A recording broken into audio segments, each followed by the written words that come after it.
El Comité Ciudadano Antisida de la Comunidad Valenciana es una entidad con más de 25 años de experiencia en la atención de personas con VIH-Sida.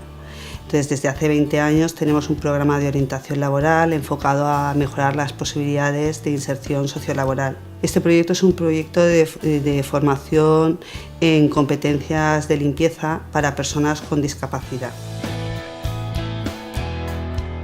Me dijeron de si quería entrar en el curso este, y como yo estaba en algunos sitios trabajando de lo mismo, pues digo, por lo menos así me saco la titulación y tengo una opción a la vida laboral. Porque yo tengo, aparte de tener más de 50 años, soy minusválido un 65% y gracias a esto he conseguido un puesto de trabajo.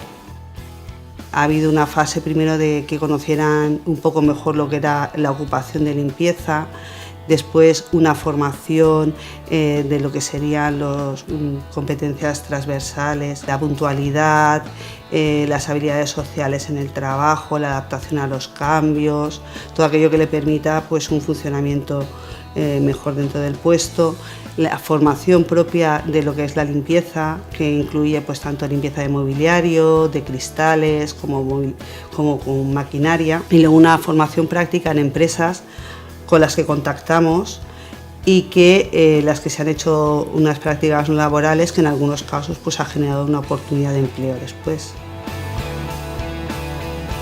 Porque es que claro, yo tenía las nociones de trabajo, pero las técnicas reales no las tenía.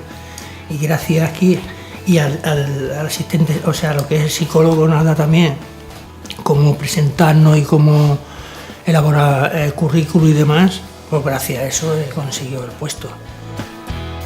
Para nosotros recibir la ayuda de la Fundación CaixaBank ha sido de gran ayuda porque nos ha permitido poner en práctica una formación que luego permita facilitar la inserción. Estoy contento con ello y agradecido porque gracias a ellos conseguí un trabajo, cosa que pensaba que no iba a conseguir ya nunca más.